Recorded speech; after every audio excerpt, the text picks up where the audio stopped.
So hey there, this is ShelleyJohnson with another episode of Destry TV. So look, we always tell people they should get a home inspection anytime they buy a property. But do you know the three main things a home inspector is looking for? Look, they're going to look for leaks, damaged or missing shingles, as well as any issues with the flashing, gutters, vents, attic ventilation, and even skylights if they exist. They want to make sure that everything is watertight, which is of particular importance right now with the winter we've just had. Second, the structure.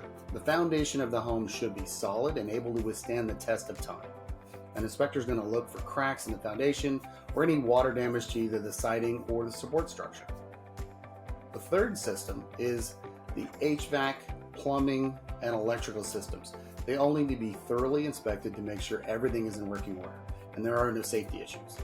Look, and if you find any issues with any of these, you're going to need to find out the cost to repair that before going forward. So look, if you have any questions about what a home inspection actually entails, feel free to give me a call or send me a message at any time.